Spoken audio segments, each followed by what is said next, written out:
L'Organisation des Nations Naciones Unies Unidas pour para la l'éducation, Educación, Science and Culture. 教育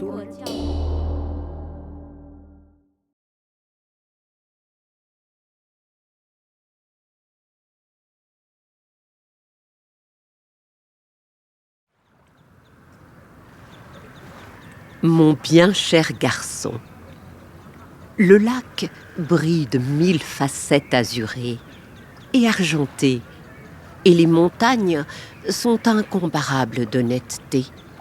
Le Vélan ne m'a jamais paru plus énorme et si aigu.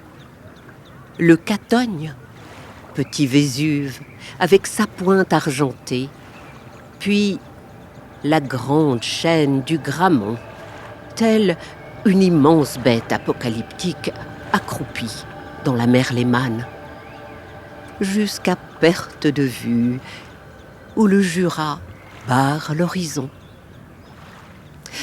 Moque-toi de ta vieille maman lyrique. Tous ces sommets semblent avoir été agencés selon une savante arithmétique, comme un gigantesque décor de théâtre. Pour le mettre en valeur, Le Corbusier crée la fenêtre en longueur, véritable innovation technique en 1923, qui témoigne d'une nouvelle conception du cadrage du paysage et de leur relation au site. Cette innovation vaudra à Le Corbusier une querelle avec son ancien maître, Auguste Perret. C'est la célèbre querelle des fenêtres. Pour Perret, une fenêtre doit être verticale, Perret étant un partisan de la fenêtre à la française, tandis que Le Corbusier, rompant avec la tradition, est un tenant de la fenêtre horizontale, tout en longueur.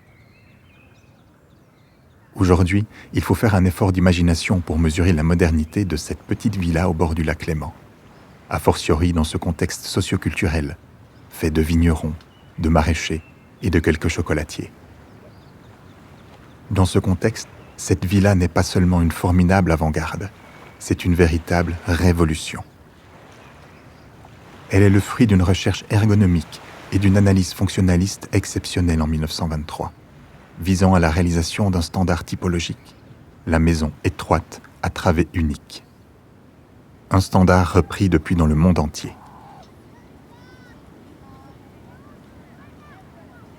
Pour les parents de Le Corbusier, il s'agit d'une maison pour 2 personnes vivant sans domestique. Pour l'histoire de l'architecture, elle cristallise des idées qui auront une influence considérable au XXe siècle autour des questions fondamentales de l'habitat minimum et de l'habitat pour le plus grand nombre. Cette modeste construction de 64 mètres carrés rassemble déjà 3 des futurs 5 points d'une architecture nouvelle. Le plan libre, le toit jardin et la fenêtre en longueur. Au fil des ans, Le Corbusier reviendra encore et encore, jusqu'en 1951, pour y apporter des améliorations techniques. Elle deviendra un véritable laboratoire pour l'architecte. C'est le laboratoire des idées modernes. Des idées que Le Corbusier va mettre en œuvre dans d'autres bâtiments et qui inspireront les architectes dans le monde entier.